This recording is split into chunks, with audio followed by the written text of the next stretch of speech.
Strategy Director of United Us. We are a local branding agency that unites people, purpose and potential.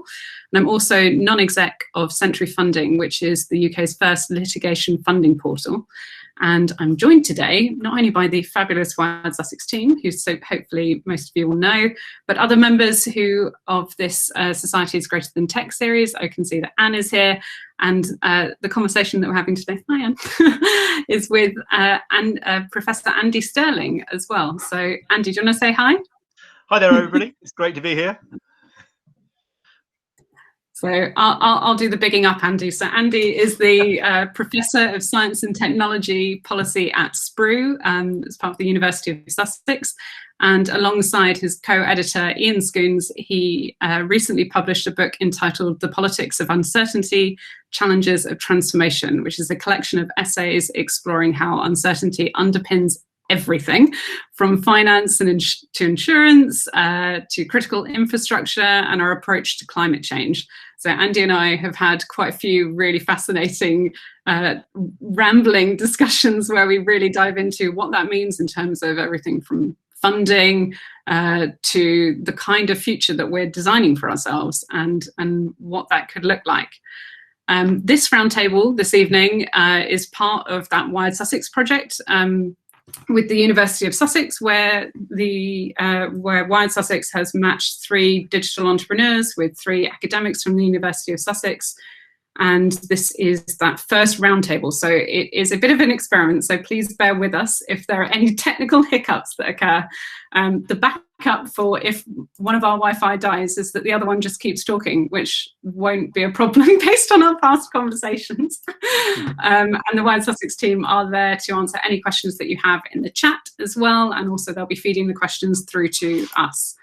So housekeeping wise, as I said, if you're overwhelmed by faces on your screen, you can pin your favourite person by hovering over their face and selecting the pin icon.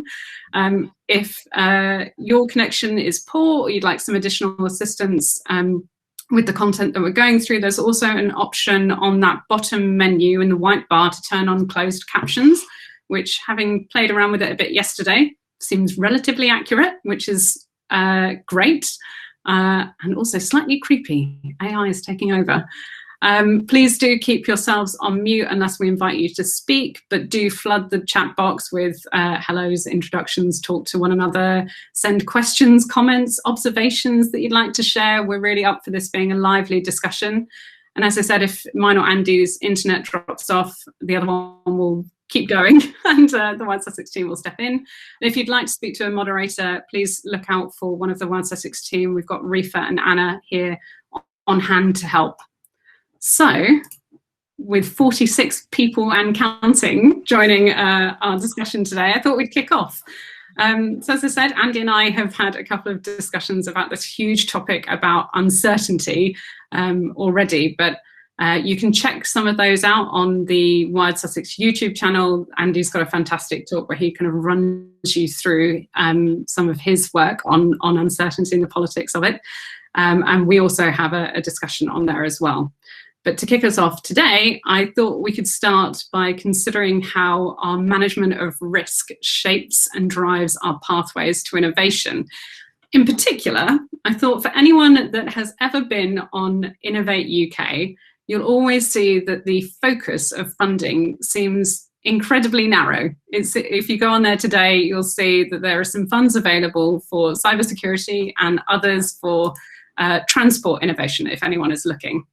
So I'm really curious, Andy, would you mind telling everyone or talking to us a little bit about how those narrowing focuses come about? Why are they so specific in terms of the government-funded innovation, especially given how much the government talks about being pro-innovation? It seems quite contradictory that they then say only in these certain directions. Yeah. Why does that happen? Yeah, thanks. Yeah, what a delight it is to be talking about my favourite subjects like this. I think there are two different angles to responding to you with that really great question, Natalie. One is around why we see the language of risk so prominent in documents like that Innovate UK document and right across the innovation field, and then what drives the actual kinds of innovation we've got. So, I mean, we talked about it at some length, but basically, although we speak of innovation, we being modern societies generally around the world as if it's just a question of being pro or anti, going forward or not, how fast you go, who's ahead, who's behind. In actual fact, the single most important property of innovation in any sector, despite that language, is not how fast, it's which way. And we don't talk about that because not only the equipment of political debate is all about going forward, as if that's self-evident, but even the academic literature is all about leapfrogging and falling behind, forging ahead. All the technical terms are also treated as if it's a race. And so what happens is there are some very powerful interests, and that's not to criticize them, they just exist as powerful interests. Military interest is the single biggest influence on innovation around the world. Corporate interest trying to maximize shareholder value, revenues on IP, supply chain control, etc. Perfectly legitimate aims. These are what drives the direction of innovation in any sector. And the problem is not so much that, the problem is we don't talk about it. Democracies are not talking about it, and therefore we don't have democracy around innovation. But the other word, risk, is a clue as well, because I spent ages, it's a bit embarrassing really, I've been working on this thing for these issues for decades, and it took me an horribly long time to I couldn't understand why risk debates played out as they do, and people in this group know much better than me that actually, I think a quick way of getting your head around why risk debates play out as they do is they're not about risk, they're about blame. The language of risk, measure the risk, you have to measure it, even if you can't, still measure it, pretend you've measured it. That's all about providing someone with a storyline to control acceptance, trust, blame if it all goes wrong.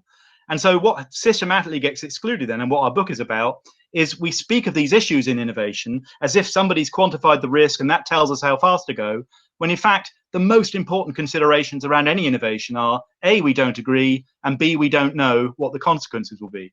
And those two ways, those two important things, who's driving it and how we look at it, are both really narrowed down in ways that make us look like, I think it's a bit colourful maybe, but it's like a North Korea style debate that we have in the UK and other European OECD countries now. It's like a North Korea style debate that we're having about innovation. We're just not talking about the real issues. I think I would totally agree, but I also think that from my perspective, when you're on the receiving end of looking for innovation funding, it's almost like there are these compounding factors where you're being told, well, actually what successful innovation looks like is user adoption, or it is achieving a certain revenue model that meets your investors' desired needs, which also don't necessarily push you in always that kind of more diverse way of thinking about what your destination looks like. Sometimes you're the process of innovating should be that you're going through that research and development process and pivoting as you go. But sometimes that all of the models of measuring success, of measuring what good innovation look like, are too restrictive. They don't actually lead us in the right direction. Yeah, absolutely. I mean, just on that, I mean, it's remarkable. There's so many really intractable problems that are being sidelined here. One is about ignorance and uncertainty. We don't know what we don't know, and yet we pretend to with risk. Another one is that societies don't agree, but we still talk about the way forward, the public interest, as if we agree. We all know, it's bleeding obvious, we don't agree what the way forward is. So why do we use that kind of language? And just where innovation comes from, the creativity, how you actually nurture that creativity. These are really intractable problems, but what we do to actually definitively claim you understand, but what we do know is that underneath all of those, the single most important quality that we could actually nurture is diversity. If you don't all agree on something, then don't put all your eggs in one basket. Don't just do one thing the most powerful voice wants. Do a mix of things that different constituencies support. Likewise, if you don't know what the future holds, don't put all your eggs in one basket. So diversity and the best way to really, and you guys know this much better than me, really nurture and energize creativity that is a wellspring of innovation is through the interaction of diverse interests and worldviews and so forth. So actually, we don't need to definitively understand the problem the way risk assessment claims to know that diversity is the most important quality. And that gets suppressed by this kind of language of Innovate UK risk assessment. Please, if anyone has questions or comments or wants to join in and be a voice in the roundtable, please do put your comments in the chat, and then we'll bring you into this discussion. But Andy, building off what you just said, it really reminds me, the last time we went through this a big economic recession, we came back to see the emergence of a new retail landscape where it was full of Poundland shops and pound savers and all of those kind of very homogenous answers to the situation that we were in. And I wonder, right now, do we have a good framework of innovation that could lead to a much more diverse outcome from this, so that we don't go through that kind of trend of saying, okay, well, we've got lots of the same coming out again? Yeah. Well, again, yeah, that great question, and I'm sure lots of folk here will have a response better than me. But just since I'm in the limelight for now, I think that's the potentiality is really there. The realization that how important mutualism is, dealing with each other horizontally rather than vertically, has really come out in the pandemic in a number of ways. Some of the organizational solutions that have worked best have been mutualistic. The sense of solidarity that was created, certainly in the early days, are all very important qualities, which I think we may learn on, and we could actually bottle in some way and have a different future. But what worries me is that if this could just be an episode, it gets closed down again by the same forces that were constricting innovation before the pandemic, the forces of globalization, of standardization, of not talking about the real drivers, the really powerful interests that are shaping, constraining debate. If we don't start talking about those now, which I don't see any sign of us doing, in fact, the whole follow the science rhetoric of the pandemic has almost consolidated that stultifying authoritarianism that we have to do what we're told. Then if we don't really realize that lesson, then it could be worse. And the globalizing, standardizing forces that also provoke the sort of Trump-like backlash as well in the process could be worse. So we need to bottle what we sort of glimpsed during the pandemic. We do have some comments that are coming in.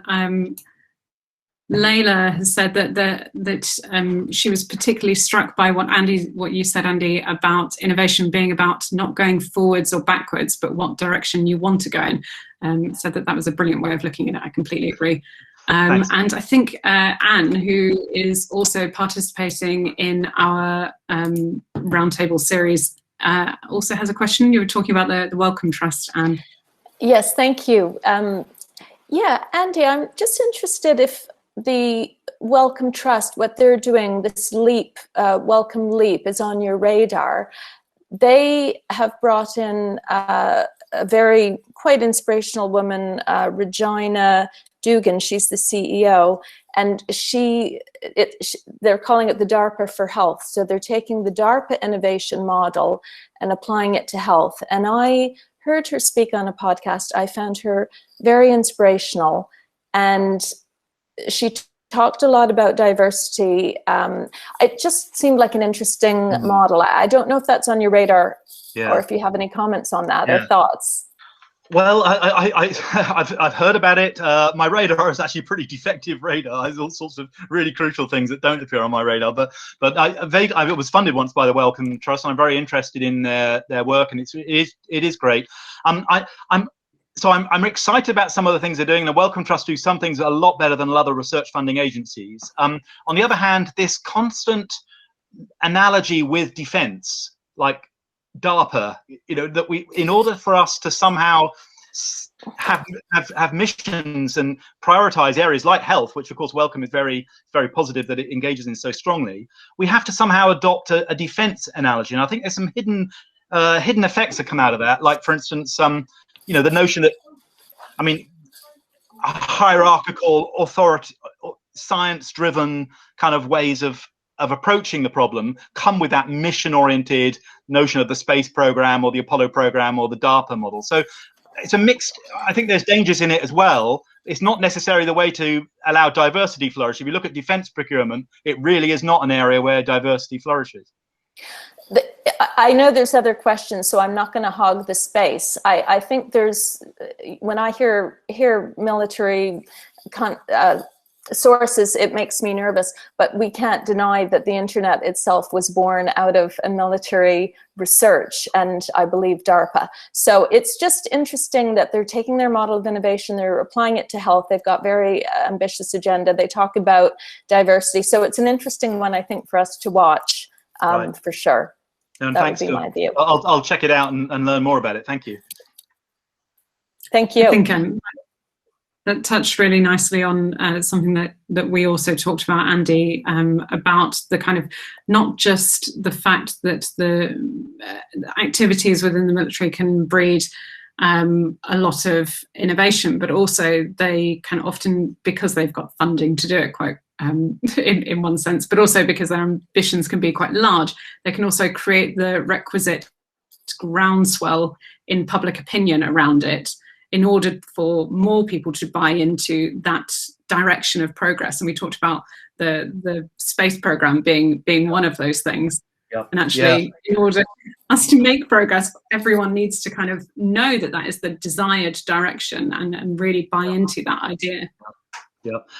Yeah, I mean, absolutely. I mean, it isn't. I come from a military family, actually, so I'm not a military bashing kind of person, if that's the not too military a metaphor in itself. But Anne was absolutely right in pointing out the internet. For instance, the internet is quite unusual as a military product because its main characteristic is it's so distributed. It's radically distributed, which is on one level goes against the idea that military organizational structures tend to be concentrated and hierarchical. But of course, the reason for that was they were trying to be resilient in the face of catastrophic nuclear attack, and that was the key reason why they had this radically distributed structure.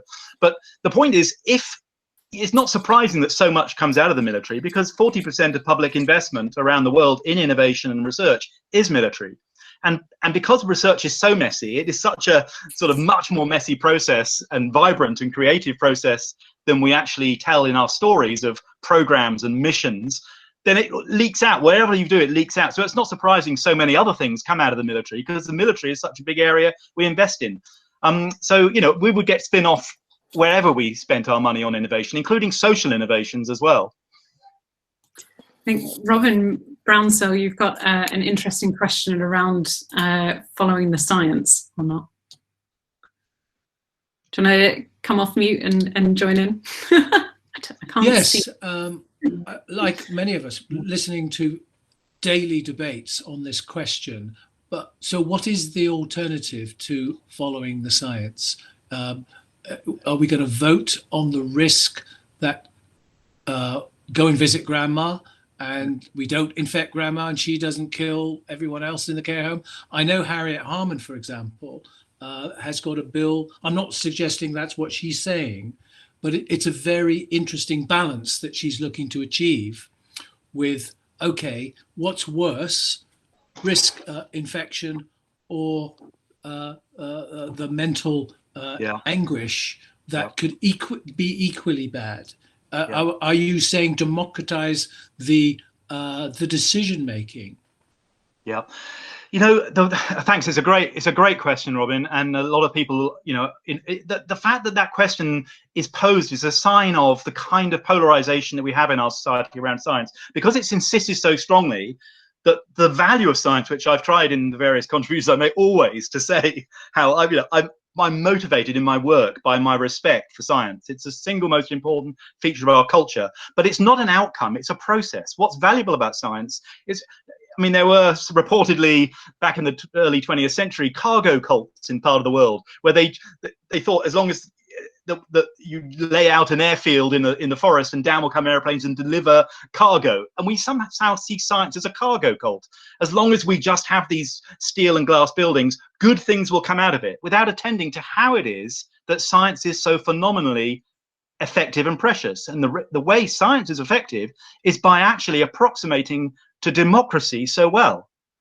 In science, more than in politics, more than in religion, more than in government, more than in civil society or business, in science, in principle, people can argue on the basis of evidence, not because the evidence says one thing, but because it doesn't, never says one thing. And in science, you have peer review and you have institutions to try to make people equal. It fails completely, but it gets nearer to it than a lot of other areas of culture. So the reason science is so valuable is because it approximates to democracy. So there's not an antagonism between science and democracy. The most robust knowledge is produced by practices and institutions that evade suppression by power. And so for me, it's not democracy or science. So saying that, it's a scientific approach to science to say that it never tells us what to do. It's absolutely essential. It's necessary, but not sufficient. There are always different interpretations. So when we get politicians telling us, I'm following the science, I'm being pro-science, I'm doing what the science says, they're actually warping, manipulating, I would say corrupting our understanding of science, because science never does that, creating alienation and polarization, which leads to post-truth Trumpism, and it's really destroying our civilization, not to be too colorful about it. We need to get, it's not either or. Science is precious because it's democratic. Democracy is precious because it recognizes uncertainty. It recognizes there are much more open-ended things that you can't be told what to do by. The Royal Society's motto back in the 17th century was nullius in verba, not on authority. That was the founding motto of science, not on authority. But now science is treated as if it is an authority. And that's really pernicious. Do you think, Andy, part of that is the tension between the people's ability to be involved and engaged in the discourse around the science itself, and at the same time our desire to convey messages as simply and as quickly as possible so that more people understand them, particularly in the case of obviously the current pandemic that we're going with. Everything's been reduced to let's go for a pithy 3-sentence or 3 things list, and we'll do these 3 things and it will all be fine. Is that why that is being exacerbated?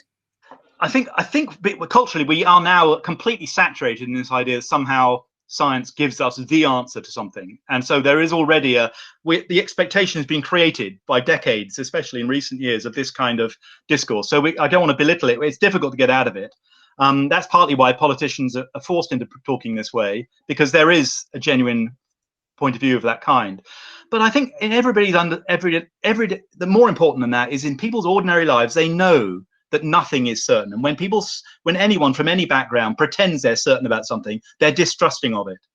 What's going on when people demand simple messages is not we want to be guaranteed that the world is of that kind. It's a way for politicians to generate justification. That's why I said at the beginning about understanding what's going on behind risk assessment. The most precious commodity in politics or business at the high levels, and it's a difficult job in those fields, is justification, to justify your decision.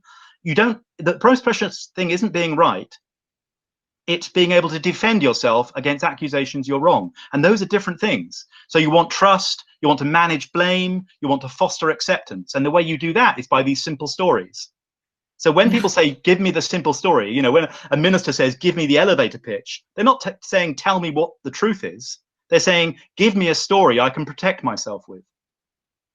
Yeah. And that's the reality of politics. And if we if we don't talk about that in a democracy, then we're actually deluding ourselves about how knowledge works in politics.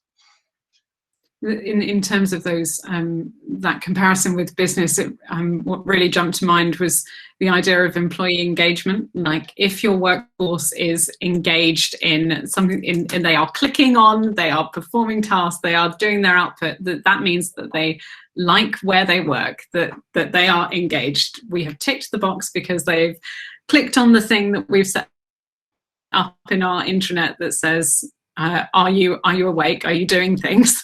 And therefore you're engaged. And there are so many metrics like this that I see, particularly in my role in branding, where organizations are trying to fabricate this idea of that they're doing something right because of these scientific procedures that they've come up with, where it actually is a lot more complex. The kind of more historic one would be our perception of, are people well or not within an organization based on how many days they take off sick? And actually it's completely misleading, because you might have a really toxic organization where people are ill at their desks, hopefully not so much after the past year, but then it was the case where people would be very, very ill at work, and they would take that illness into work because they didn't feel like they could take that time off. And actually a measure of how present are you physically is not a very good measure of how well your workforce is. And there are so many things like that keep coming coming up in my work. Just a quick reminder to people, please don't use the raise hand facility because I can't see it, there's too many people. If you've got questions or things that you'd like to contribute to the discussion, please do put them in the chat, and then I will call on you to come and join us on the panel by taking yourself off mute, if that's okay. So I'm just going to check if there's any questions. Oh, Julia Sutherland, do you want to take yourself off mute and come and join in? Hi, I apologize. I'm not in a place yet where I can do video, but with what Andy was talking about and being in the US and living through the last 4 horrendous years and the last even more challenging year, I would say as we look even more specifically over the last month of the choices that the Republican Party is making, that we're seeing a branch of the Republican Party that really has no need of stories to back up what they say. They don't need to have a narrative. They don't need to have proper journalism or research or science. They just make up whatever they want that suits their worldview. And as long as they have an amplification for that, they have an audience and an attentive audience. Yeah. So I just wanted to pose that that might be a slight edit to the comment you just made. Yeah, great point. And it goes back to Robin's great point earlier about this polarizing discourse. So I could be wrong on this, but I mean, here's a conundrum. Because it's not just the US. The US has suffered this badly, but we're suffering it pretty badly, in my opinion, in the UK as well, without being partisan about particularities. The way the discourse played out around Brexit, whatever side you're on, displayed many of the features that you're referring to, Julia. So here's a conundrum. How can it be that right-wing nationalist parochialism is so far more coordinated in its emergence around the world in recent years than so-called left-wing globalizing solidarities? The left professes these international solidarities which should allow it to coordinate and collaborate, but the right has responded. It's not just the US, Turkey, Brazil, Russia, Malaysia, Hungary, as well as the UK and USA have seen this move, and many other countries, Burma, towards this really entrenched authoritarian populism. Why is that? And I'd say it's actually a response to globalization. The reason it's so coordinated is because the World Trade Organization, increasingly, to pick on just one organization, is saying, unless you do this very hierarchical, risk-related practice, quantify things that are not quantifiable, pretend you've done it, that is the only basis under world trade law that a country can actually intervene in crucial markets. So unless you pretend, it's very directly related to innovation, unless you pretend these risk stories are true. And so that expertise, it's the same on environment, the way the IPCC handles itself and other areas, we're pretending that science tells us what to do, whether it's in trade, whether it's on environment, whether it's in other types of health policies. We're denying that there's other space. And this is a backlash to that. It's a backlash, as Michael Gove put it, a plague on experts. And it could have been a left-wing thing, but it wasn't. Strangely, in my opinion, it's a right-wing thing. So I would say, actually, what we've seen in the USA, this post-truth politics with kerosene thrown on it, like for the social media, is actually a response to overbearing expertise. If expertise were a little bit more humble, if we were a bit more mature about what we afford to science and what we say democracy can do, we wouldn't be provoking the kind of problem that we're seeing now in the US, Brazil, Russia, and around the world generally. Just to get you to look at this too, and it may well be in your book, I can't wait to read it, to what you're saying, as you look at globalization and migration patterns in the past centuries. And I think we have seen, this is not the first time that you get nationalist response to the fear of, what it comes down to is fear of change. And I think human beings naturally fear any kind of change, whether I have to change from Coca-Cola to Pepsi or from my brand of coffee to something else, or I am worried that brown people are going to come and take my job or vote and change the way my world is working right now. And so I wonder how much human beings' response to possible change, not even actual change, and the fear that that ensues. Is it that some people are more fearful and therefore more reactive, and then maybe is it that the left is perhaps more able to be intellectual about it right now and have a discourse that actually becomes quite threatening to people who are scared of the change? Yeah, I'm sure there's a lot of truth in what you say, and I don't pretend to have bottomed it out myself, but I'm a bit scared. I mean, I think in a way, some of the ways we speak of change and people being fearful of change is a little bit like we speak about innovation. It's change is a vector, not a scalar. The most important thing about change is direction. People are not afraid of change, full stop. They're resistant to change that they don't like, whatever form, political form that might take. But the people who actually have a great hunger for change when it's actually in a direction they favor, you know, for their family, for their children, for their own lives. People want changes of certain kinds. And also it's only when we airbrush out direction and we just take it for granted that change means whatever's happening in the world. We can't do anything about that. How are people reacting to that particular change? Then we get the impression people are fearful and negative about change. But I think they're fearful and negative about these particular changes, which globalization, which I'm not completely against, but the form it's taking is actually provoking that. So I think just like with innovation, we should maybe, speaking of change, remember that it's not just one thing. It's there's very different patterns depending on where you go. And also we speak of fear so much, but actually one of the most important things in innovation is not fear of innovation, it's hope. You know, the most important driver of innovation, certainly the progressive ones that we want, is hope, not fear. To boldly go where no man has gone before. I had to slip it in. I'd like to just bring in a comment from Alex Morrison, and then we'll go to a question from Layla, if that's okay. Alex, I think you were saying some interesting things in the chat. I think there's a very interesting observation by George Monbiot about which he calls the pollution paradox, which is that people who are running dirty industries and things that might otherwise need to be cleaned up have an extreme interest in preventing change, and they're therefore much greater interest in putting money into politics and the media in order to prevent that change.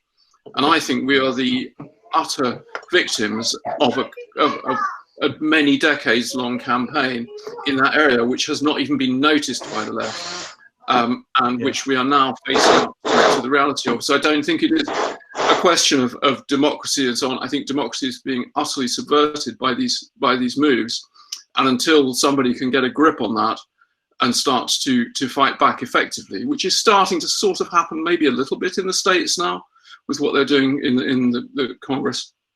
Until that happens, we are in a really, really dark place. And I don't think it's got much to do with science or experts or anything like that, because the science is very, very clear in many, many areas. But people's access to that information, the XR dictums tell the truth, is being utterly perverted by interests that have a strong vested interest in stopping that truth being told. Yes. Thank you, Alex. That's another great point. Yeah, I don't know if you want. Should we just carry on round, or how do you want to structure this? Sorry, in the interest of time, it'd be great if we could bring in a question from Layla. Thank you. Can you hear me all right? Yeah. Lovely. I don't know if my video's on or not, but this is my first time using Google Meet. So anyway, hopefully it's all good. It was probably less of a question, but more of just a kind of throwing a couple of things in that I don't know, that would just be lovely to hear if you could speak to at all.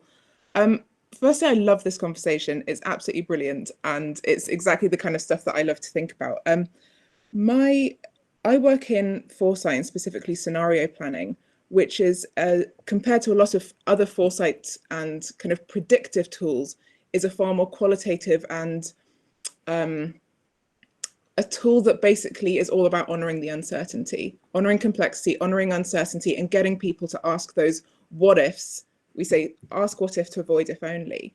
And it strikes me, it feels like something, it's just so lovely to be here and hearing so much kind of this conversation, because it sometimes feels like it can feel like such a lonely area to kind of feel like you're bashing your drum, going, no, but let's look laterally. I was just wondering if you, so it was just kind of that. I was just wondering if you, it struck me when you were talking, when you said at the beginning, Andy, about people when looking at the future and putting all their eggs in one basket. So we kind of do this lateral and get people to look at, create these multiple plausible futures. And that's just the process of thinking. It's less the futures themselves, but more the process of getting people out of this narrow silo and into this lateral thinking that can be so powerful. I was wondering if there were any, it's just something I want to throw in, is I think it's such a powerful tool, but I was wondering if there were any other, if there was kind of any other tools or thinking that anybody could speak to about ways of getting people to think in this way, because it can be deeply uncomfortable. I know that from facilitating it. People often hate it and then they love it. But yeah, the other kind of just one thing I want to mention is when you're talking about the science, post-normal science as a framework, I personally find it such a fascinating way of, Jerry Rivette's created that, which is all about kind of honoring uncertainty in science and kind of dealing with all of those issues that you mentioned, and then post-normal times, which is another follow-up from that. So if anybody's interested in those, I would highly recommend those as two areas to look into. So just a couple of things to kind of throw in, do with that what you will, but I just wanted to mention them because they all just seem so relevant to what you're talking about. Thanks. Yeah, great.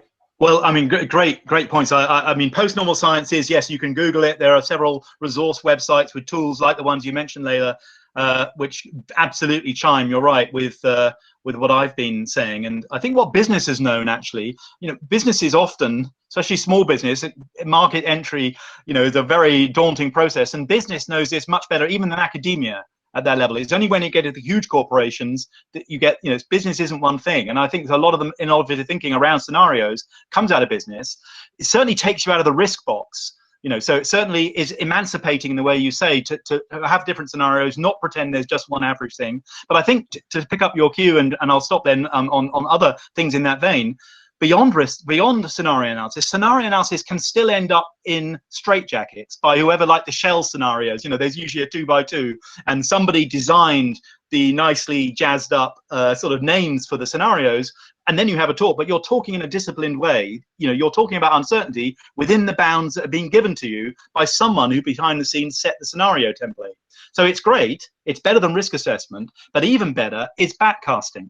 I don't know if you've used that, you probably have, but where actually you say, what are the futures you want to realize? What are you hoping for in your organization, or is in a citizen sense? And then how do we get there? And you can explore the same space of possibilities without that same sort of straitjacket. So all these tools have different horses for courses, including risk assessment. It's not to be thrown out, but I'd say backcasting goes even further than scenario analysis.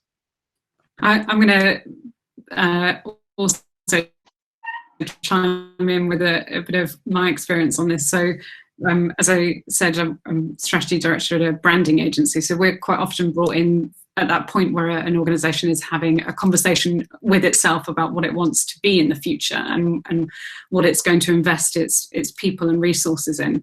And it really strikes me, a good example of this is a project that we did with a company called 21 Construction. So they're a fit out and refurbishment company, and they came to us and said, we've got a really amazing corporate culture right now. The organization's grown to a really nice size. Everyone's getting along really well. Everyone is operating and delivering great work together. But we're going to double in size because we've got revenue targets that we've set out in our strategic goals, and we'd like to do that. That would be very nice to keep growing financially. And with that, we're worried that will break the culture. And what we went through was a bit of that process of backcasting. It was having a conversation within the organization with its workforce that said, actually, most of you have been through this incredible period of growth before, and what were the flaws in that, and how did you overcome that, or could you overcome it? If you're doubling your workforce size over the course of a year period, what does that actually look like in terms of maintaining the culture?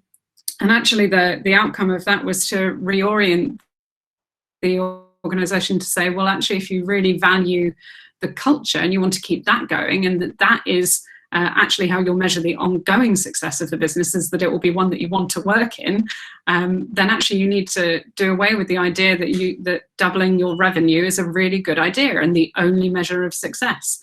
And they could do that because they were a privately held business. So they could say, actually, yeah, we'd rather protect the culture. We'd rather look after our workforce, make sure that people aren't overstretched, make sure that we can implement hiring plans in a different format in order to protect that thing that they held really dear and do the work that they actually want to do, rather than just saying, well, because we turned over this last year, then we have to turn over, you know, quadruple that or whatever it is over the course of the next 3 years. But not many large organizations are able to do that with that same certainty. And that comes into, you know, Andy, our conversation about the structures and of governance in place that shape those decisions. You know, if you are a small privately owned business, you have that flexibility, but it's still coming from somewhere. If you're in a brand dialogue, you can generally bring your workforce into that conversation with that leadership team. But if you're a PLC, then you've got a board of directors or you've got shareholders whose interests are slightly different. And it comes back to that kind of money motivation side of things. Mm-hmm. Absolutely. I don't want to, I mean, I can chip in, or we can hear. I think it's a well-made point. I mean, for me, that's why I speak about democracy so much. And it's not a trope. You know, I don't mean a parliament or a particular system of representation or every 4 years having an election. For me, democracy is access by the least powerful to the capacities for challenging power. And that's what's so crucial about science. It has a set of institutions for affording that to some degree. It's what's so special about the different political systems around the world which approximate to democracy, which different countries have different ways of doing. And in business, it's what some of the practices you're talking about. Because if you want high quality knowledge, you want to make sure that it's as unblinkered as possible. And often one of the real problems with hierarchical organizations is they blinker their own knowledge. And they delude themselves about the world they're in, and then they set themselves up for failure. That's true in countries, it's true of businesses, it's true of NGOs. And so actually democratizing knowledge, allowing the least powerful voices to challenge power, is in everyone's interests. And that's, maybe that goes part to the discussion with Julia earlier. That's what I mean by democracy. And that's why I mean, let's not turn side, and let's not have, you know, organizations like, for instance, Extinction Rebellion, who work on an issue I've worked on since the 80s, climate change, and who I hugely respect, but picking up some of this authoritarian language, do what the science says, tell the truth, it can have unexpected consequences in engendering a backlash, which is actually a large part of the problem. So a little bit more humility, a little bit more mutuality, and recognizing uncertainty, and that the best way of handling that is democracy in the sense I mentioned it, whether it's in business or public life. Can I bring, I think David Bent had a comment as well to contribute. Do you want to join us, come off mute? Hi everyone, I think I put 3 or so comments in, so I'm not sure which one you're picking out. Perhaps it's the first one, which returns us a little bit to the politics. And I very much agree with what you were saying earlier about, we've had global conditions which have induced national responses which have some cohesion. And it seems to me in this time of uncertainty, people have been turning towards security through that populism and through strongman leaders who then say they are the voice of the people, singular, and then set, instead of a range of directions, set a singular direction, which of course risks creating more uncertainty. But by the time you're locked in, it's too late. Yes. So my question is about how can we nurture responses to uncertainties that seek security through renewal? How can we grow the psychological, political, social, economic support for a more plural pluriverse? Yeah. Well, that's an easy one. I mean, yeah, again, I can't claim to have the answers. I think it's a great question. And I mean, part of it is actually not to look for answers, but look for fruitful questions. I mean, that's the spirit of science as well. It's the spirit of entrepreneurship. Look for the right questions. Don't be out there looking for answers. But I think another part of it is what I tried to say earlier about fear. I think fear has become a management technique around the world now in different ways, that when people are frightened, they do have these regressive attitudes to uncertainty, or at least they demand it of the people who are frightening them. Convince me, tell me for sure. You know, it's a very challenging, adversarial, polarized environment. If we have but when people are hopeful, then uncertainty is it's an invigorating prospect. You know, it's what it is to be alive. It's what it is to have free will. That's why you know, uncertainty has this flip side. We tried to talk about it in the book as well. If we took our societies out of societies that were increasingly attempting to control knowledge and control discussions, for instance, around innovation in the way we said at the beginning, and instead we're more caring, I think there's a flip in my head anyway that can take place between a controlling discourse and a caring discourse, and hope can flourish much more under caring discourse, and we don't get driven into these fearful, polarizing discussions around who's right and who's wrong, when we realize actually it depends on the angle you look at it from.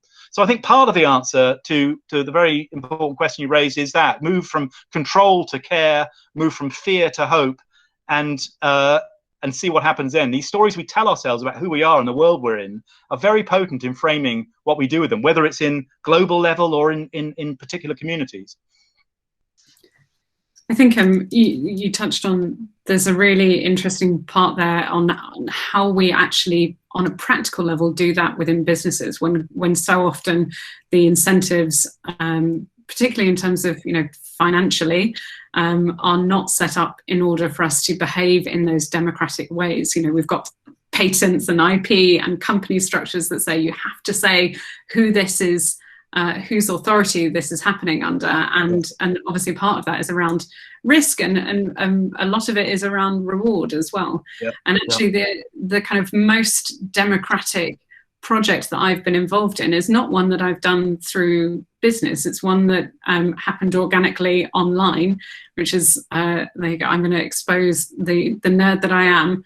And it must have been about 8 years ago, I took part in a online community called Nerd Fight Area's Search for Ivan the Terrible's Missing Library. And it was a big mass participation project where lots of people from all over the world were spurred on by someone who said, well, I would like to know where the library might be. To your point of interesting questions, that was the interesting question that was posed, and lots of people were spurred on by that and decided to join in.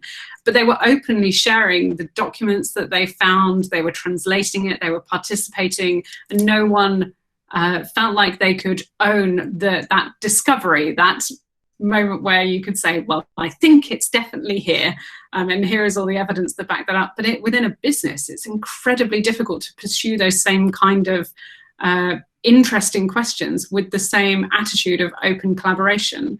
I think if we look at the past year of vaccine research, people have been able to collaborate in a way that they haven't done previously because they had structures in place that still provided the companies that they are working for with protections around their intellectual property, and they knew that there were still rewards associated to that. Andy, what do you think about how we encourage businesses to pursue interesting questions when the rewards might not be obvious in the first place? Well, this is definitely a grandmother and egg situation, but not most everyone here is younger than me, I think, so it's not grandmother, but you guys know more about this than me, being involved in the business world more than I am. But for what it's worth, my sense would be there are straitjackets here. I mean, they're all set at the very deepest levels of capitalism, and this is not a anti-capitalist critique. It's that, you know, fiduciary responsibility to shareholders, the fact that under law in many jurisdictions around the world, if a chief executive does not prioritize shareholder value over other things, then they can actually be, formally speaking, arrested. You know, and then you have liability law, which excludes ignorance. You know, if you are operating as a company, shareholder company, your responsibility is a bottom line. Then when you look at that bottom line, liability law tells you if you couldn't reasonably have been expected to know about this in advance, then you're not responsible. So that immediately rules out ignorance, where you don't know what you don't know. It means the world is still a place full of ignorance, the unknown unknowns, but you not only don't have to worry about it, you are legally obliged not to worry about it. Then you get an insurance policy, and the insurance and the reinsurance markets turn your uncertainty into risk because you've been actuarially advised how to operate. And that doesn't mean uncertainty has gone away. It just means someone else carries the can. If these risk instruments fail, someone else picks up the tab. So we work in a system as a CEO of a company. You're not just constrained, you're legally enjoined to act in certain ways which deny uncertainty, deny ignorance, and cause the kinds of problems we're talking about at an aggregate level. They have other benefits, but they cause those problems. So I think experiments like B corporations, benefits corporations, for instance, where actually you tinker with the constituting architecture of the firm, and you say, hang on a minute, tell me again why the only responsibility is to the bottom line? Why can't we have other metrics? No metric is perfect, but growth certainly isn't perfect. Money value isn't perfect. So why not bring other imperfect measures in and have a bit more of a, I would say, democracy of accountability there, not just a fiduciary value to shareholders. And some big companies are experimenting. I mean, Unilever recently did some quite interesting things around this. It didn't quite happen, but and I was just involved in that a tiny bit. But yeah, I think there's some things that, set up a B Corp. Maybe I'm naive about this and somebody can put me right, but I think, there are practical things can be done at quite a deep level. Hack that constituting template or straitjacket of capitalism, not to go to some sort of socialist utopia, but just see what happens. It can be radical. I think you summed it up really nicely in one of our past conversations. We progressed this line of thinking into talking about the contracts that we have with one another, both as whether that's employer-employee or business to business or business to user, and those contracts, not just the actual legal contracts, but the social contracts that we have with one another, the way that we talk about what we're trying to achieve. Those are all the mechanics which we can bring ourselves together to slightly move the direction of change to ones that are more aligned with perhaps what we would like to achieve as individuals or societies. So this is a massive conversation. Hopefully it's given loads of people food for thought. And I can see that there are lots more comments coming through, which unfortunately we are out of time now to explore more. But it is going to be, you might have noticed that we are recording this session. So it will be published on the WiredSussex YouTube channel. So if there's anything in here that you'd like to explore a bit further or go back to, you'll be able to access it there. WiredSussex are telling me that they will be trying to store the chat. Hopefully, fingers crossed that works okay, because there are some great comments coming through as well. And I think that nicely wraps us up for now, but please do carry on the conversation on social media as well and join WiredSussex and the University of Sussex there. Thank you so much to WiredSussex for giving me and Andy the opportunity to have this conversation with all of you. We could definitely carry on for a lot longer, I'm sure. And I just want to bring Phil in. Do you want to wrap us up, Phil? Oh, I didn't expect that. Yeah, so just a final point. I mean, one of the listening to Andy has been really fascinating, and thank you, Natalie, for adjudicating so many different points of view. One of the things that strikes me is the similarity between what Andy has been talking about and the process of innovation which we've ended up adopting at the Fusebox, which is, our innovation hub, the Fusebox, has state-of-the-art technology, but we approach it from a perspective of creativity, of bringing different people together, of accepting that a lot of the routes you go down may be dead ends, but they may be interesting later. And that is almost the polar opposite of when we apply for Innovate funding, which basically asks you to plot a process and tell them what your product or service will be at the end of that process, which feels to me the opposite of any route to find really interesting and meaningful innovation. It may well be that, to take Andy's point about the structures which dictate how innovation happens, it may well be that because the Fusebox attracts people often at the beginning of their innovation journey in early times, it is, as Bob Dylan said, that they've got nothing to lose because they ain't got nothing, and that's why they're prepared to work in that way. But it does strike me that there's a schizophrenia between the way that we have ended up understanding innovation is most successful and fun, and the way that the public sector bodies actually talk about and structure formal engagement with innovation, that Andy has clarified for me in a way that hasn't happened before. So I think that's been really, really kind of useful. And I don't know, Natalie, if you're going to just mention the next event or refer the next event in this series, just so that people can maybe diarise that if they're interested. Yeah, definitely. We should bring Lisa in. Go for it. I've just posted in the chat. It's the next in our series is the grassroots and community innovation. It's got Rosie Sherry, who has an extraordinary record in grassroots communities, tech communities, global communities, and mostly around hacking. Indie hackers is her main thing, but she's just launched something called Rosie Land as well. And also another colleague of Andy's, Adrian Smith, is talking about that from his point of view. So you can sign up for that soon. It's in March. Yeah. Fantastic. Cool. Well, I am thrilled that we all got to be a part of today's event, and I can't wait to attend the next one and hear more interesting conversations emerge. So thank you all for joining this evening. I hope you have a wonderful evening, and I look forward to seeing you all at the next event. Thanks everyone for taking part and joining us today.